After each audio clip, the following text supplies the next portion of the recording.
ADC নির্বাচনকে সামনে রেখে গন্ডছড়া বিজেপির শক্তি প্রদর্শন, মুখ্যমন্ত্রী ডক্টর মানিক সাহার উপস্থিতিতে জনসভা ও ব্যাপক যোগদান কর্মসূচি।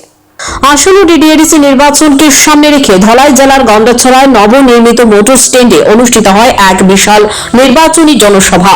8 নম্বর গঙ্গানগর গন্ডছড়া কেন্দ্রের বিজেপি প্রার্থী ভূমিকানন্দ রিয়াং এবং 24 নম্বর রায়মাবেলি কেন্দ্রের প্রার্থী সমীর রঞ্জন ত্রিপুরার সমর্থনে আয়োজিত এই সভায় প্রধান বক্তা হিসেবে উপস্থিত ছিলেন মুখ্যমন্ত্রী মানিক সাহা। সভায় আরও উপস্থিত ছিলেন জনজাতি মোর্চার প্রদেশ সভাপতি পরিমল দেববর্মা, প্রাক্তন সাংসদ রেবতী ত্রিপুরা, ধলাই জেলা সভাপতি পতিরাম ত্রিপুরা সহ দলীয় নেতৃত্বরা। এই কর্মসূচিতে বিভিন্ন এলাকা থেকে মিছিল করে মানুষ সমাবেশস্থলে উপস্থিত হন।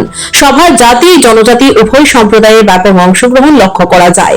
দলীয় সূত্রের খবর, সভা চলাকালীন 151টি পরিবারের মোট 710 জন ভোটার বিভিন্ন রাজনৈতিক দল ছেড়ে বিজেপিতে যোগদান করেন বলে দাবি দলের। মুখ্যমন্ত্রী নিজ হাতে নবাগতদের দলীয় পতাকা তুলে দিয়ে বরণ করে নেন। বক্তব্য রাখতে গিয়ে মুখ্যমন্ত্রী বলেন, জনজাতি উন্নয়ন বিজেপি সরকারের আমলেই সম্ভব। তিনি অভিযোগ করেন, বিরোধীরা মানুষকে বিভ্রান্ত করার চেষ্টা করছে এবং সেই বিষয়ে সতর্ক থাকার আহ্বান জানান।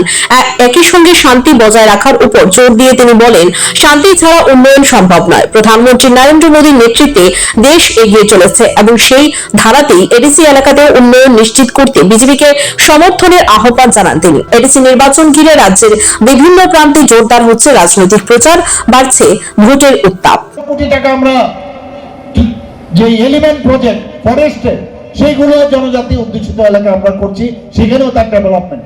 আজকে যদি জায়গা প্রকল্পের কথা বলুন, ইন্দো জার্মান প্রকল্প বলুন, সবকটা জনজাতি অধ্যুষিত এলাকায়, তারপরও তার হিসাব কিন্তু নেই। ভ্রষ্টাচার একটা সরকার আজকে এই ডিসিতে চলছে, মানে কি করবে বুঝতে পারছেন না। দেখছে মানুষ এখন ভারতীয় জনতা পার্টির দিকে আসছে এবং আমি নিশ্চিত যে 12 তারিখের রেজাল্ট যখন বেরোবে, 12, 14, 15 যখন দেখবেন সারা ত্রিপুরার মধ্যে এই যে ফ্ল্যাগ উঠছে, সারা ত্রিপুরায় এই গেরুয়ার যে ফ্ল্যাগ সেটা সারা ত্রিপুরার মধ্যে উঠবে, আমি নিশ্চিত।